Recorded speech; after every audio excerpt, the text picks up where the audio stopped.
నమస్తే, welcome to స్వతంత్ర news. Headlines చూద్దాం.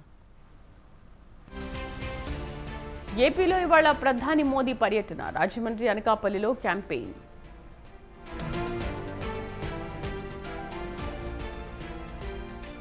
ఎన్నికల ప్రచారంలో స్పీడ్ పెంచిన వైసీపీ. కాసేపట్లో రేపల్లెలో జగన్ బహిరంగ సభ.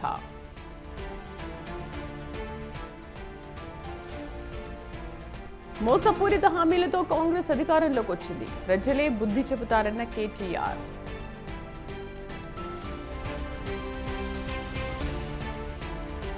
రాంచీలో 6 చోట్ల ఈడీ సోదాలు. మంత్రి సెక్రటరీ ఇంట్లో నోట్ల కట్టలు గుర్తింపు. కవిత బెయిల్ పిటిషన్పై 7 తీర్పు. రేపటితో ముగియనున్న జ్యుడిషియల్ కస్టడీ.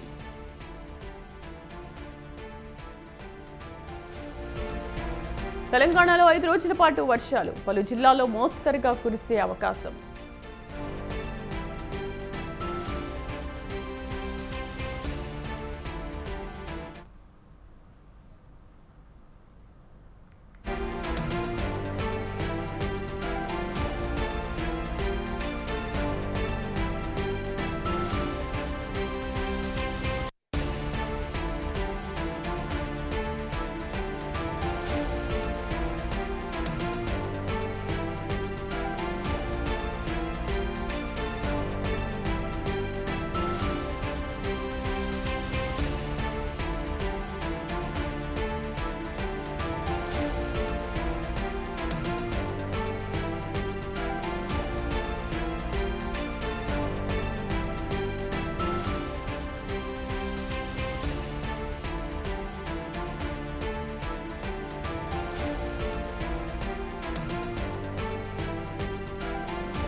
జార్ఖండ్ ఈడీ దాడుల్లో గుట్టలుగా నోట్ల కట్టలు బయటపడ్డాయి. మంత్రి అలంగిర్ కార్యదర్శి సంజీవ్ పని మనిషి ఇంట్లో సోదాలు చేసిన సమయంలో గుట్టల నోట్ల కట్టలు బయటపడ్డాయి. ఈ నగదు సుమారు 30 కోట్ల నుండి వచ్చిన అధికారులు అంచనా వేస్తున్నారు. లెక్కించడానికి క్యాష్ కౌంటింగ్ మెషిన్లను కూడా తరలించారు. మనీ లాండరింగ్ కేసులో చీఫ్ ఇంజనీర్ను గత ఏడాది అరెస్ట్ చేశారు. ఇదే కేసులో ఇవాళ జార్ఖండ్లోని రాంచీలో 6 చోట్ల ఈడీ దాడులు చేసింది. ఈ దాడుల్లో కోట్ల కొద్దీ నోట్ల కట్టలు బయటపడుతున్నాయి. క్యాష్ను కౌంట్ చేసేందుకు కౌంటింగ్ మెషిన్లను కూడా తరలించారు.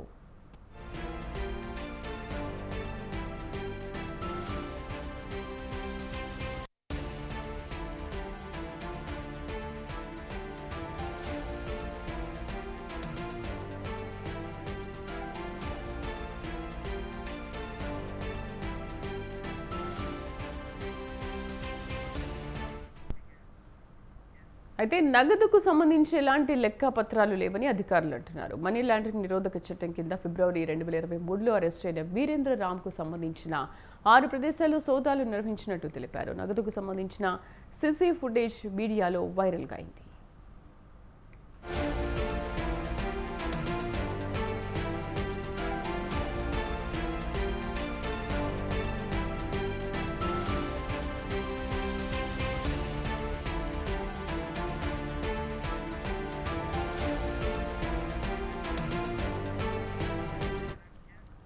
ఇవాళ ఉదయం రాంచీలోని సేల్ సిటీలో సహా 9 ప్రాంతాల్లో సోదాలు నిర్వహించామని ఈడీ వెల్లడించింది. మరోవైపు రోడ్ కన్స్ట్రక్షన్ డిపార్ట్మెంట్కు చెందిన ఇంజనీర్ వికాస్ కుమార్ ఆచూకీ కోసం మరో ఈడీ బృందం బరియాతు, మొరవాది, బోడియా ప్రాంతాల్లో దాడులు నిర్వహించిందని అధికారులు తెలిపారు.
ఢిల్లీ లిక్కర్ కేసులో బీఆర్ఎస్ ఎమ్మెల్సీ కవిత దాఖలు చేసుకున్న బెయిల్ పిటిషన్లపై ఇవాళ తీర్పు రానుంది.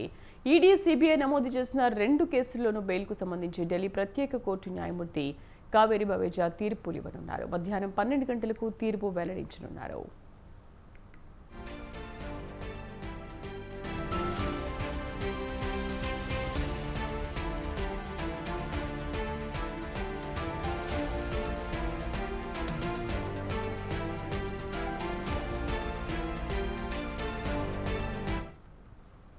లిక్కర్ కేసులో ఈడీ మార్చి 15న కవితను అరెస్ట్ చేసింది. ఇదే కేసులో జ్యుడిషియల్ కస్టడీలో ఉండగానే ఏప్రిల్ 11న సిబిఐ కూడా పిటి వారెంట్తో ఆమెను అరెస్ట్ చేసింది.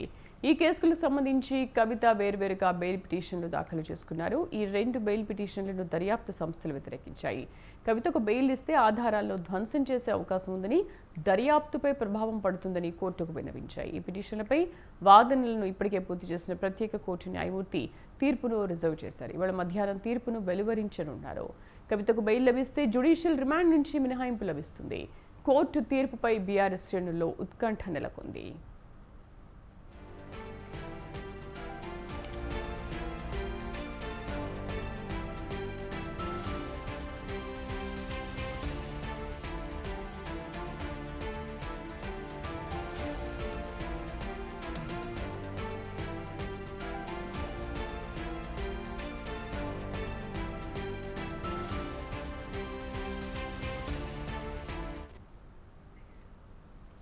తమిళనాడు సింగంగా పేరుగాంచిన రాష్ట్ర బీజేపీ అధ్యక్షుడు అన్నామలై ఈరోజు తెలంగాణలో పర్యటించనున్నారు.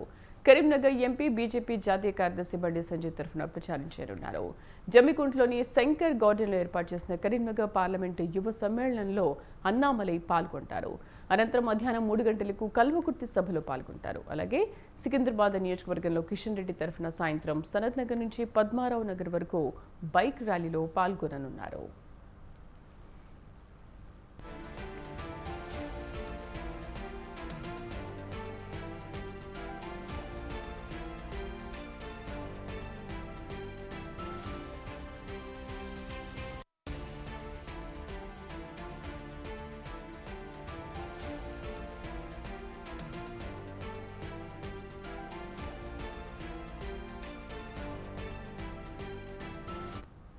మతం పేరుతో బీజేపీ ఓట్ల రాజకీయం చేస్తోందని బీఆర్ఎస్ ఎమ్మెల్యే కేటీఆర్ అన్నారు.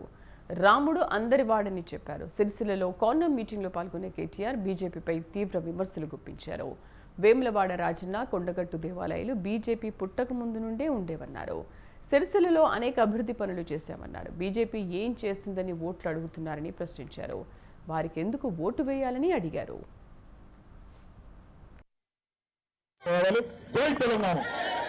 ఒక్కసారి 10 సార్లు అడిగిన 10 పైసలు పని చేయలే. సిరిసిల్లలో రోడ్లకు సాయం చేయలే, సిరిసిల్లలో సాంచలకు సాయం చేయలే, ఒక్క కాలేజీ ఇవ్వలే, ఒక్క స్కూల్ ఇవ్వలే, ఒక్క బ్రిడ్జ్ కట్టుకందుకు పైసలు ఇవ్వలే, రూపాయి సాయం చేయలే. 5 ఏళ్ళ బండి సంజయ్ అంటే ఆయన ఎంపీగా గెలిచి ఎవరన్నా చూసిరా బండి సంజయ్ని?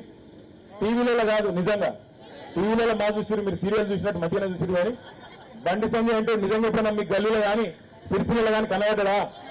కనబడలే. గాలి తిరుగుడు, గాలి ముచ్చట్లు, అన్ని పిచ్చి మాటలు ఆడ మాట్లాడతారు. కరీంనగర్లో రాండ్రి మసీదులు దవ్వుదాం, మసీదులు దవ్వుతే శవం వెళ్తే మీది, శివం వెళ్తే మాది.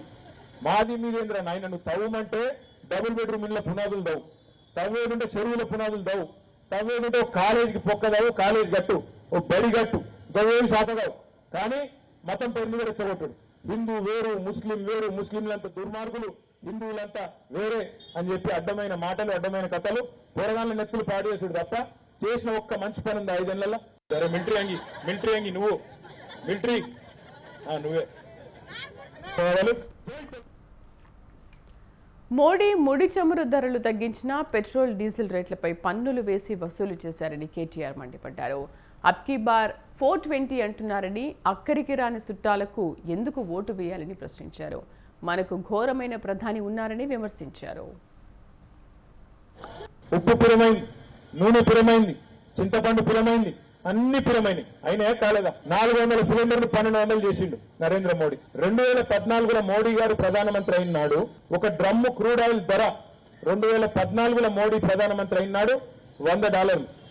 ఇవాళ తగ్గింది, $100 వెళ్ళి తగ్గి $84 అయింది. $16 తగ్గింది. మరి ముడి చమురు ధర తగ్గితే పెట్రోల్ డీజిల్ తగ్గన్నా పెరుగన్నా? 60 రూపాయల డీజిల్ 105 అయింది, 74 రూపాయల పెట్రోల్ 110 రూపాయలు అయింది. ఎందుకు పెరిగింది ఎరికేనా? మోడీ గారు ప్రత్యేకంగా రాష్ట్రాలకు మళ్ళా వాటా ఇవ్వాల్సి వస్తుందని చెప్పి ప్రత్యేకంగా సెస్సుల రూపంలో కొత్త పన్నులు వేసిండు. ఎందుకు వేసినా మోడీ గారు పన్నులు అంటే నేను జాతీయ రహదారులు కట్టాలి కాబట్టి పన్నులు వేసినా అన్నాడు. మీరు పెట్రోల్ మీద డీజిల్ మీద గుంజనే పడుతుంది, మళ్ళా టోల్ మీద కట్టిస్తున్నావు జాతీయ రహదారుల కోసం. 10 ఏళ్లలో పేదవాళ్ళ దగ్గర మన రక్తం పీల్చి 30 లక్షల కోట్లు వసూలు చేసిండు. ఆ 30 లక్షల కోట్లతో ఏం చేసిండంటే వాళ్ళ పెద్ద పెద్ద దోస్తులు అదానీలు అంబానీలు వాళ్లకు 14.5 లక్షల కోట్ల రుణమాఫీ చేసినాడు నరేంద్ర మోడీ. ఉప్పు పురమైంది, నూనె పురమైంది, చింతపండు పురమైంది, అన్ని పురమైనవి. అయినా కాలేదా? 400 సిలిండర్లు 1200 చేసిండు నరేంద్ర మోడీ. 2014లో మోడీ గారు ప్రధానమంత్రి అయినాడు ఒక డ్రమ్ము క్రూడ్ ఆయిల్ ధర 2014లో మోడీ ప్రధానమంత్రి అయినాడు $100. ఇవాళ తగ్గింది, $100 వెళ్ళి తగ్గి $84 అయింది, $16 తగ్గింది. మరి ముడి చమురు ధర తగ్గితే పెట్రోల్ డీజిల్ తగ్గన్నా పెరుగన్నా? 60 రూపాయల డీజిల్ 105 అయింది, 74 రూపాయల పెట్రోల్ 110 రూపాయలు అయింది. ఎందుకు? సినీ హీరో విక్టర్ వెంకటేష్ రేపు ఉమ్మడి ఖమ్మం జిల్లాలో పర్యటించనున్నారు. ఖమ్మం పార్లమెంటు స్థానం నుంచి కాంగ్రెస్ తరఫున పోటీ చేస్తున్న బియ్యంకుడు రామసహాయం రఘురాం రెడ్డి ఎన్నికల ప్రచారంలో ఆయన పాల్గొననున్నారు. సాయంత్రం 5 గంటలకు మయూరి సెంటర్ నుంచి ఇల్లందు క్రాస్ రోడ్ వరకు జరిగే రోడ్ షోలో పాల్గొంటారు. అనంతరం రాత్రి 8 గంటలకు కొత్తగూడెం క్లబ్లో జరిగే ప్రముఖుల సమ్మేళనానికి వెంకటేష్ హాజరవుతారు.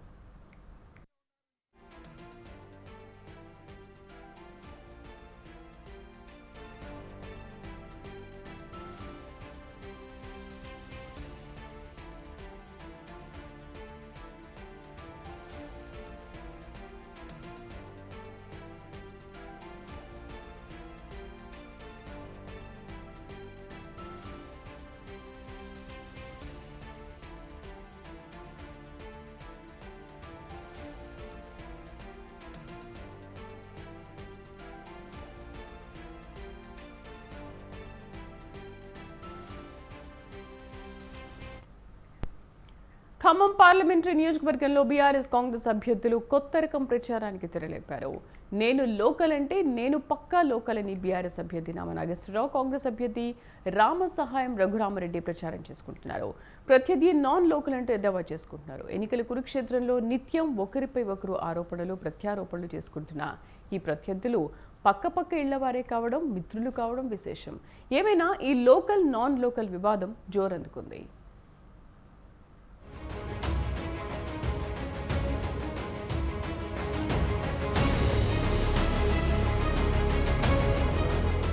ఖమ్మం పార్లమెంటు స్థానంలో బీఆర్ఎస్ అభ్యర్థి నామా నాగేశ్వరరావు, కాంగ్రెస్ పార్టీ అభ్యర్థి రామసహాయం రఘురామరెడ్డి ఇళ్లు ఖమ్మం నగరంలో పక్కపక్కనే ఉన్నాయి.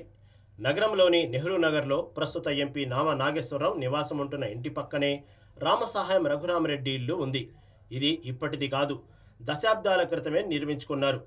నామా నాగేశ్వరరావు రాజకీయాల్లోకి రాకముందు నుంచి ఇదే ఇంట్లో నివాసం ఉంటున్న రఘురామరెడ్డి కుటుంబం మాత్రం హైదరాబాద్లోని మాదాపూర్లో స్థిరపడ్డారు. అనూహ్యంగా ఖమ్మం ఎంపీ స్థానానికి పోటీ చేసేందుకు కాంగ్రెస్ బీఫామ్తో ఖమ్మం నగరానికి వచ్చిన రఘురామరెడ్డి ప్రస్తుతం ఆ ఇంట్లో ఉండడం లేదు.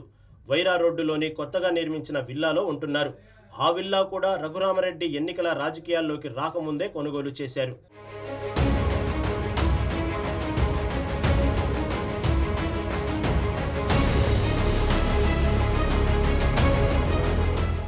రఘురామరెడ్డి ఎన్నికల ప్రచారంలోకి ఎక్కడికి వెళ్లినా తాను స్థానికుడిని అని, తనకు ఇప్పటికీ నెహ్రూ నగర్లో సొంత ఇల్లు ఉందని పదే పదే చెబుతున్నారు. బీఆర్ఎస్ అభ్యర్థి నామా నాగేశ్వరరావు ఇంటికి కాంగ్రెస్ అభ్యర్థి రఘురామరెడ్డి ఇంటికి మధ్య గోడే అడ్డం. వీరిద్దరూ రాజకీయ ప్రత్యర్థులే అయినా రెండు కుటుంబాల మధ్య మంచి సంబంధాలు ఉన్నాయి. ఇద్దరిది వరంగల్ జిల్లా కావడం విశేషం. కూసుమంచి మండలం చేగొమ్మ గ్రామానికి చెందిన రామసహాయం సురేందర్ రెడ్డి మరిపేడ బంగ్లాకు దత్తత నిమిత్తం వారి బాబా ఇంటికి వెళ్లి అక్కడే స్థిరపడ్డారు.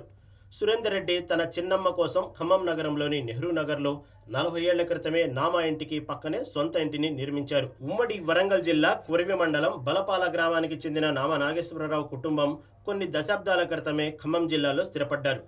కాంగ్రెస్ ఇద్దరు అభ్యర్థులు డోర్నకల్ నియోజకవర్గంతో పాటు మహబూబాబాద్ డివిజన్కు చెందినవారే.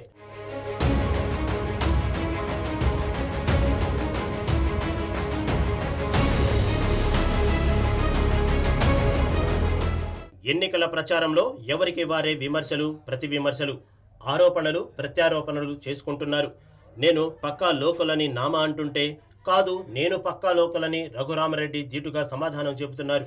కూసుమంచి మండలం చేగొమ్మ గ్రామం తమ సొంత ఊరు అని, నామాది వరంగల్ జిల్లా బలపాల అని, తానే పక్కా లోకల్ అని రఘురామరెడ్డి తన ప్రచారంలో పలుచోట్ల ప్రస్తావించారు. సూట్ కేసు సర్దుకొని వచ్చేవారిని నమ్మొద్దని రఘురామరెడ్డిని ఉద్దేశించి నామా పరోక్ష విమర్శలు చేస్తున్నారు. టూరిస్టులు వస్తుంటారు, పోతుంటారు.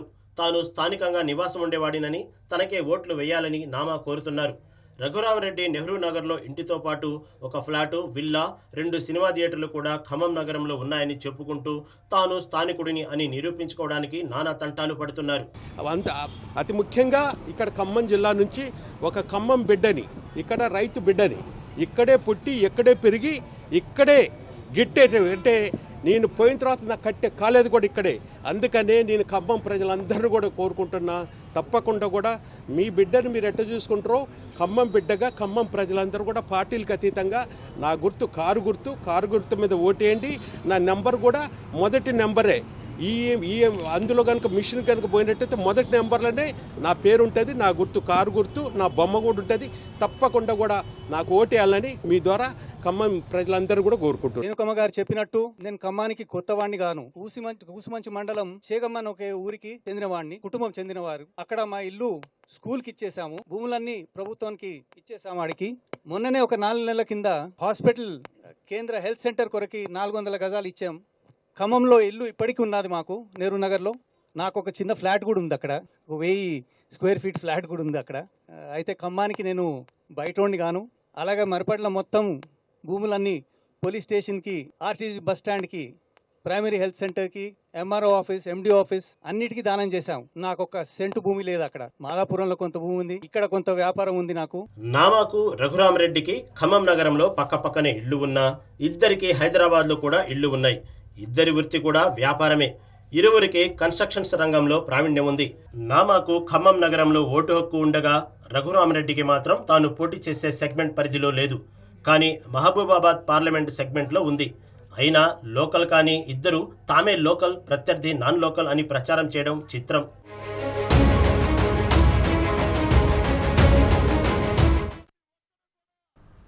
రాజకీయాల్లో గౌరవంగా ఉండాలనుకున్న వారందరూ టీడీపీలోకి వస్తున్నారన్నారు చిలకలూరుపేట టీడీపీ అభ్యర్థి మాజీ మంత్రి పత్తిపాటి పుల్లారావు.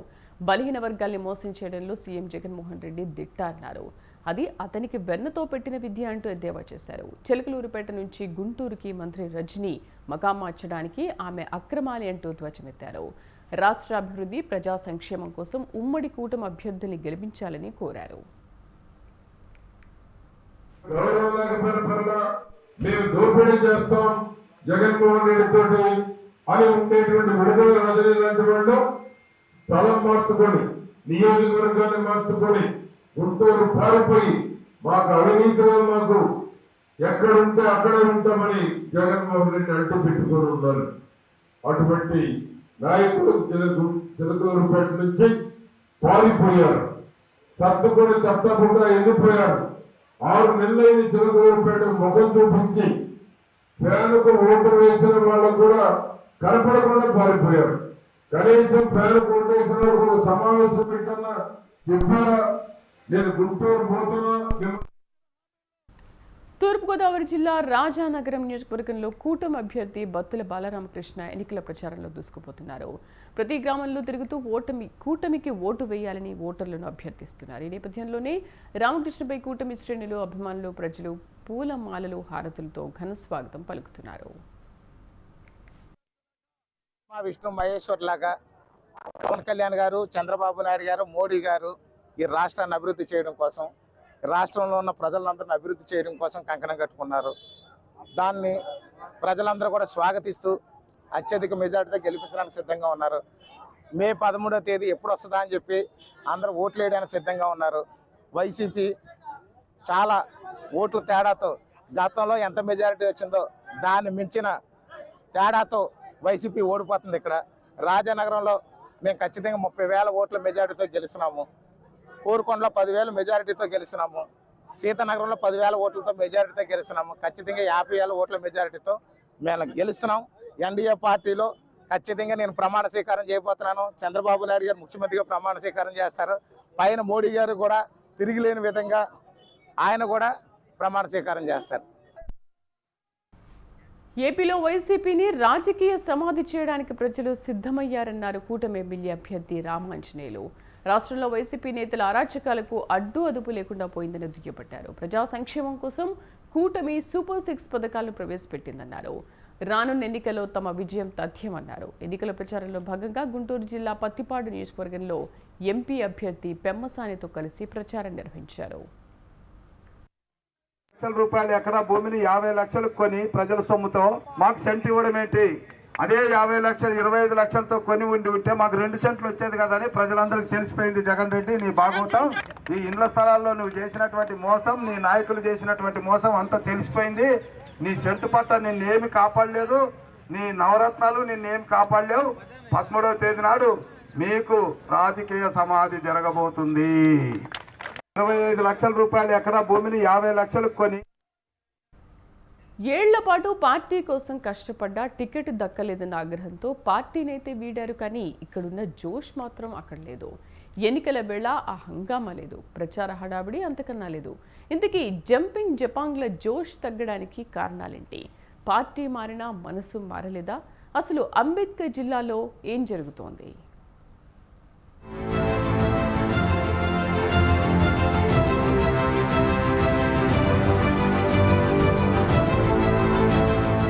జనసేన పార్టీకి బలమైన జిల్లా అంబేద్కర్ కోనసీమ. ఆ ప్రాంతంలో పార్టీకి మంచి క్యాడర్ ఉంది. గడిచిన 5 ఏళ్ల పాటు జనసేన నేతలు, కార్యకర్తలు, వీర మహిళలు పార్టీ కోసం ఎంతో కష్టపడ్డారు. అధికార పార్టీ వైసీపీ వైఫల్యాలను ఎండగట్టడంలో ముందున్నారు. ఎన్నో వ్యతిరేక ఉద్యమాలు చేశారు. అయితే ఇంత కష్టపడ్డా జనసేన నుంచి టికెట్ దక్కలేదు. పొత్తుల కారణంగా ఎన్నో రోజులుగా కన్న కలలన్నీ కలలయ్యాయి. దీంతో హైకమాండ్ పై అలకబూనిన నేతలు వైసీపీతో చేతులు కలిపారు. జనసేనకు గుడ్ బై చెప్పి జగన్ కు జై కొట్టారు. బస్సు యాత్రలో జగన్ ఎక్కడుంటే అక్కడికి వెళ్లి మరీ వైసీపీ కండువా కప్పుకున్నారు. ఇలా వెళ్లిన వారిలో Amalapuram incharge Settibathula Rajababu, Mummidivaram incharge Pithani Balakrishna, Razole incharge Bonthu Rajeswararao, గత ఎన్నికల్లో జనసేన నుంచి ఎంపీగా పోటీ చేసి ఓటమి పాలైన డిఎంఆర్ శేఖర్ ఉన్నారు. వీరంతా టికెట్ ఆశించి భంగపడటంతో వైసీపీ పంచన చేరారు. అయితే చేరికల సమయంలో విస్తృతంగా ప్రచారం చేస్తానని ప్రగల్భాలు పలికిన ఈ నేతలు ఎన్నికలకు సమయం ముంచుకొస్తున్నా ప్రచారంలో వారి జాడే లేదు.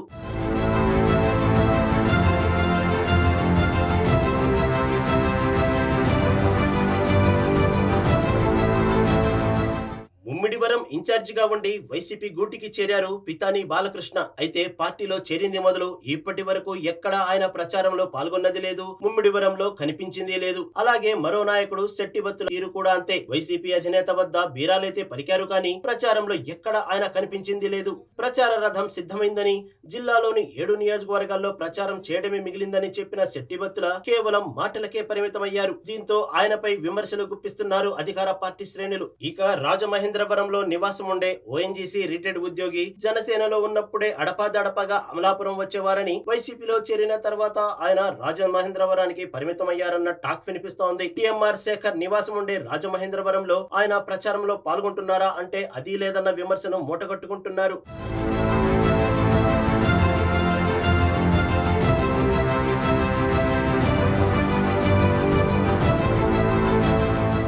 ఇక మరో నేత రాజోలు జనసేన ఇన్ఛార్జి బొంతు రాజేశ్వరరావు తీరు కూడా అలానే ఉంది. రాజోలు వైసీపీ అభ్యర్థి గొల్లపల్లి సూర్యారావు వెంట 1-2 సార్లు మాత్రమే కనిపించిన బొంతు రాజేశ్వరరావు ఆ తర్వాత ఎక్కడా ప్రచారంలో పాల్గొనడం లేదని వైసీపీ శ్రేణులు చెవులు కొరుకుంటున్నారు. వీరంతా టికెట్ దక్కలేదన్న అసంతృప్తితో, ఆగ్రహంతో వైసీపీలో చేరారు తప్పితే పార్టీ మీద ప్రేమతో కాదని, అందుకే విజయం కోసం తపన లేదన్న విమర్శ వినిపిస్తోంది. మరోపక్క కొందరు అభ్యర్థులకు జనసేన నుంచి వచ్చిన వలస నేతలంటే గిట్టదని, అందుకే వారు ప్రచారానికి దూరంగా ఉంటున్నారన్న టాక్ నడుస్తుంది. వీరంతా పార్టీ కోసం కాకుండా వైసీపీ అధికారంలోకి వస్తే పదవులు అనుభవించొచ్చన్న ఊహంతోనే జగన్ తో జతకట్టారన్న విమర్శలు కూడా వినిపిస్తున్నాయి వైసీపీ వర్గాల నుంచి.